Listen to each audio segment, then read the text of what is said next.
What's going on, guys? It's Gino, and today I am very excited because I'm starting part 1 of a new video series here on my channel where I'm doing an office and YouTube studio transformation, and I'll be showing you guys the entire process. So let's go ahead and jump right into it. So this is what my desk setup looks like right now, and as you can tell, it's not terrible, but it still needs a lot of work. The actual desktop part of it I think looks pretty good, but then we have this carpet which is absolutely horrendous. These walls are pretty empty, and we definitely need to manage these cables underneath here. I did recently get this standing desk for Christmas, and if you guys are looking for a decent, affordable standing desk, you can find this on Amazon right now for $240, which honestly I think is probably the cheapest you can find a decent standing desk for.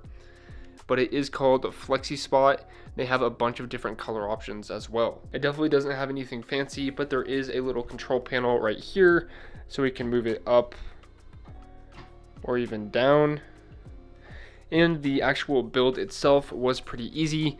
I just had to connect all of the stuff underneath together, and it only took me probably about an hour or so. Now, the desk mat I've been using for a couple years now is this one from Orbit Key, and it is by far the highest quality desk mat that I've ever had. It is a little pricey, and it costs $100 for this large one that I have here, but you can get the smaller one for 80 bucks, and you can actually put papers underneath this flap right here, and the materials are just extremely high quality. This groove at the top here is really nice for putting down your different accessories. I usually like to put my Apple Pencil and the MacBook adapter right there. And then we have this cable holder right here that keeps everything just a little bit more organized. Now, I have had the Slim X1 keyboard from Satechi for a few years as well, and it's been through a lot and it's held up super good. You can pick it up for $70 in the space gray color, which I have right here, or the silver color as well. So if you do have a silver or space gray MacBook, then it'll match it. But the thing I love so much about this keyboard is it has a super small form factor, which obviously you can tell. It's super nice to type on, and it actually does have backlit keys as well. All we need to do to adjust the brightness of the keys is just press this, and as you can see, it's getting brighter. And then we can just press this key right here to make it go away. The battery life on this keyboard is amazing as well, so I barely ever have to charge it. Now, we do have the Logitech MX Master 3 mouse for editing all of my videos, and it is a little pricey at 100 bucks, but it is absolutely worth the price because there's tons of customizable options. You can customize the scroll wheel right here. There's a button right here that you can press. There's another scroll wheel right here, and it just increases my productivity a ton. And I don't think it would be worth it if I was just checking emails and browsing the internet and that kind of stuff. But if you're a creator like myself that's always editing videos, or if you're a designer that works with a ton of different softwares, then you will absolutely love this mouse. For the brains of my setup, I am still using my 16-inch MacBook Pro that I got back in 2019. And when I initially ordered it, I upgraded the RAM, storage, and I believe the processor as well. So I haven't had to upgrade it yet, even though it's been tempting, and it still works extremely well. And my MacBook is connected to my monitor with a USB-C cord, and this is a 4K Dell monitor, which I probably wouldn't recommend because I have had some issues with it in the past, but it does work fine for now. Right now, this monitor is $350 on Amazon, and it is called the Dell S2722QC, which is definitely a very interesting name. The screen itself is pretty large at 27 inches, so it is absolutely incredible editing videos on this thing because it just makes everything so much more large. The reason I wouldn't recommend this monitor is because I've had some issues with it flickering when watching YouTube videos and just browsing the internet in general. I'm not sure if it's a refresh rate issue or a connection issue, or if it's the monitor itself. So if you guys have any ideas, definitely comment down below because I'd love to try to figure that out. Now, this is the laptop and monitor stand that I have right now. You can see that I usually set my laptop down on this thing. And then this is my monitor. It just connects right there. And I believe I got this off of Amazon a couple years ago for $45. And the thing I love about it so much is when my laptop and monitor is on it, I can slide these up or down. It comes with some cable management, which is always great. And I can kind of just adjust the arms however I want them to look. Now, this right here is a wireless charger from Nomad.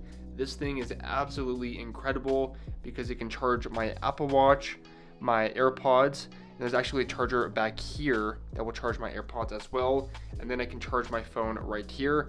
So it's pretty much a charger that can charge 3 different devices at once, and it's really nice to have on the desk because I can just set my phone down right there and all of my other different Apple accessories, and everything's always charged and ready to go. It is made from solid metal and premium glass, so this is a very high quality product. I think it is a little pricey at around $105, and thankfully Nomad did send this over to me so I didn't have to pay for it, but it's been an incredible device to use. Alright guys, it is now the next day, but I want to go ahead and show you the last few accessories that I have on my desk. This right here is my Echo Dot that I use with some different smart accessories and smart bulbs, smart plugins, that kind of stuff throughout the room. This right here is my microphone arm. Usually on the end of this I have my Rode Video Mic Go 2 is what it's called, and I'll show you what that looks like in the mirror here. So this is what the mic looks like. It's connected to my camera right now.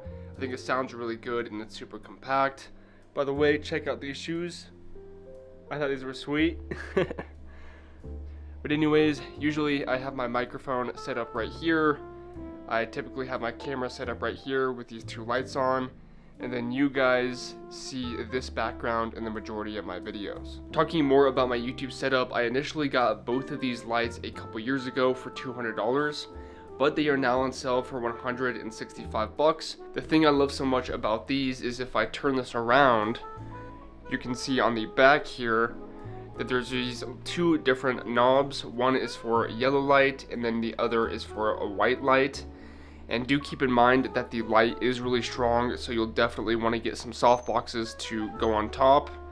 But these lights have just been amazing for shooting A-roll, B-roll, and everything in between. And you can see here that I have 2 soft boxes, one right here and then one right here, and then you just strap onto these lights. And I did get these in a pack of 2 for $80, which may seem a little expensive, but it is an absolute must-have because it makes the light a lot softer and more natural. The tripod I currently have is from Small Rig, and I picked it up a couple months ago, and I believe it's $80 right now. And the clamps and the legs are all super sturdy. The tripod is a nice in-between price range because it's $80, which isn't too expensive, but you are paying enough to have a really durable tripod that isn't going to drop your camera. And speaking of my camera, I am using the Sony a7 IV, which is the camera I've been using for all of my videos here on the channel, and it is actually my only camera right now as well. I don't want to get into the details because I have a whole other video on my channel talking about everything you need to know in this camera, but it is an absolute beast and it's worked extremely well for me. In terms of the background of my videos, this is usually what you guys are seeing. I got all of this stuff from IKEA except for the TV, my Xbox, and this beach canvas right here. So everything else from the storage right here to this light, this storage stuff up here, all of this stuff is from IKEA. I know my Xbox One S and TV are getting pretty old, but they still work great, and that's the only reason I haven't upgraded. I do also have some LED lights on the back of this furniture right here. Alexa, turn on background studio light. So it puts that blue light right there, as you can see. And this is usually what you guys are seeing in the background of my videos. I do want to change this background at some point in the future, but for now I do think it looks good. And if you guys do have any ideas of what I could do with this space, let me know in the comments below. And something that I haven't mentioned on the channel is that in order to create space for these lights, my camera, my desk, this background area right here, I actually had to put my bed into my closet. So what I did is I took off my closet doors, I put my bed in there, and it actually opened up a ton of space that I can use to just film and create content. I know the space does not look the greatest right now, especially with all of this stuff on the floor. The walls are a little empty and these cables look absolutely terrible, but once I'm finished it will look a lot better. So that is everything in my current desk setup in YouTube Studio, and I definitely need to make some changes so that I can make the best quality content I possibly can. I think the first thing I'm going to do here is find out a way to handle all of these cables underneath here, and I need to figure out what to do with this carpet because it does not look good at all. So I'm gonna jump into my laptop and try to figure out what to do with this carpet and also the cables under my desk. So I'll see you guys in a bit.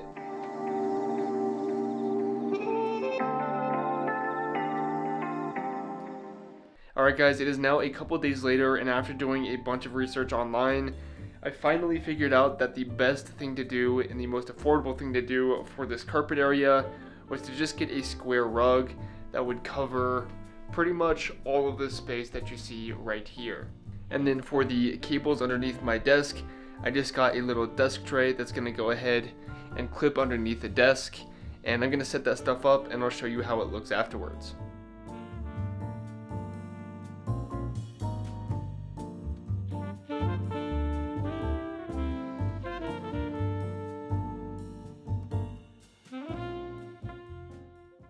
And it is now a couple days later. It just snowed a bunch down here in Colorado, so I'll show you guys what it looks like right now.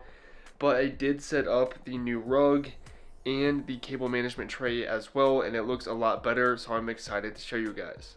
So this is before, and this is after.